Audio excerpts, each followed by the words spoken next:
Here's a good question I wanted to shoot to real quick, and it's probably a question a lot of people ask, because right now a lot of people are going through foreclosure and they're contemplating bankruptcy, and it's which is worse for your credit, foreclosure or bankruptcy? And a lot of people are going to say, well, obviously it's bankruptcy, but it's not. It's not. If you think about it and really get down into what Fair Credit Reporting Act does, you're going to look at it and say, well, wait a minute, what happens in a foreclosure? Well, in a foreclosure, you get a judgment against you. Now, that's a judgment against you. Once people see judgment on a credit report, it's like, OMG, what are we going to do for this person now? They've got a judgment. All a judgment is a piece of paper that says something happened and you may owe money. If you've got a money judgment against you, it says to a creditor, you've got money that you owe. I don't panic when I see a judgment because I want to read what the judgment says. I want to see what the judge ordered. That's the most important part of a judgment. But when creditors see it on a credit report, they go into panicville because they're like, oh my God, this person with the judgment is going to take our collateral. Or they're, we can't give you credit. You've got a judgment. And when you come to find out, a lot of people don't understand what a judgment is. Now, you take that judgment, what can it do with the judgment? Well, if the judgment's filed in the public records, it can stay out there for about 10 years under Florida law, and then they can actually re-up it for another 10. Let's say I took that debt and I put it into a bankruptcy. Worst case scenario, you're going to be in bankruptcy for 5 years in a 5-year plan in Chapter 13. Best case scenario, you're in Chapter 7 for 6 months. Once the debt is gone, the judgment really has no validity anymore. Is it still a piece of paper? Sure it is. But if you wipe out the underlying debt, where's the forceful effect of that judgment? There is none. It's gone. The debt's wiped out. Now what happens? Bad debt can stay on your credit report for 7 years. I just told you that a judgment can stay out there for 20. If you wipe out a debt in bankruptcy, the debt will still show on your credit report, but it says 0 included in bankruptcy.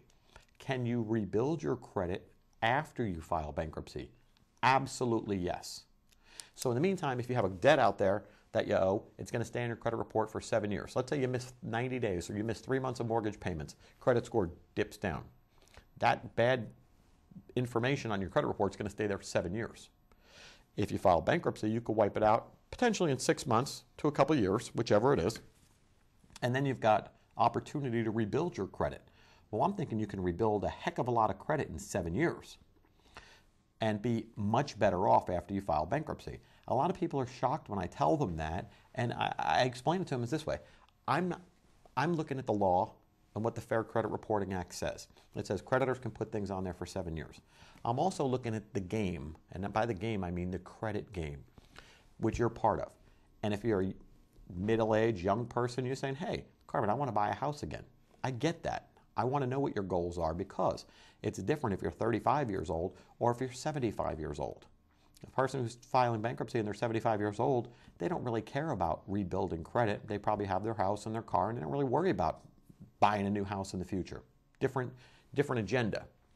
But the 35-year-old is very concerned about it. And when I tell them, look, you can go through this, you can do this, you can do this, or you can file bankruptcy, and they're like, how come that seems to be the best option? I don't know. I'm just saying to meet your agenda, to meet your goals, you want to do X, Y, and Z. And if X, Y, and Z leads you down the road of bankruptcy, it's something you seriously need to consider. And the reason why is you only live once, as far as I know, and your financial future depends on the decisions you make today. If you make financial decisions today and you say, I'm going to use the bankruptcy tool, fantastic, but stick with it. Use the bankruptcy, get done with it, and then focus on the future. And that's really where the advent of the book club came up. It's like, hey, we're helping people through the process, and then we're kind of leaving them alone saying, read our blogs, watch our TV show, but we're not really giving them the tools they need to succeed going forward or the opportunity to find the tools that they need to go forward. So I said, okay, that's fine. I think that's a great idea. It's something I did in my past. I know a lot of people in our office are reading different books and saying, hey, how about this article? Or even passing around articles on, 401ks, IRAs, stuff like that, saying, hey, here's options for you. So I think it's great that people are out there actively getting engaged in this, educating themselves. The information's out there. We just need to get it.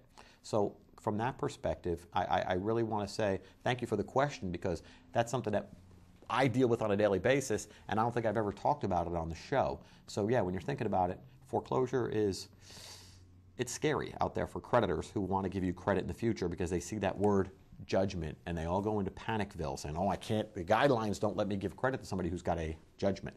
Okay, so good question.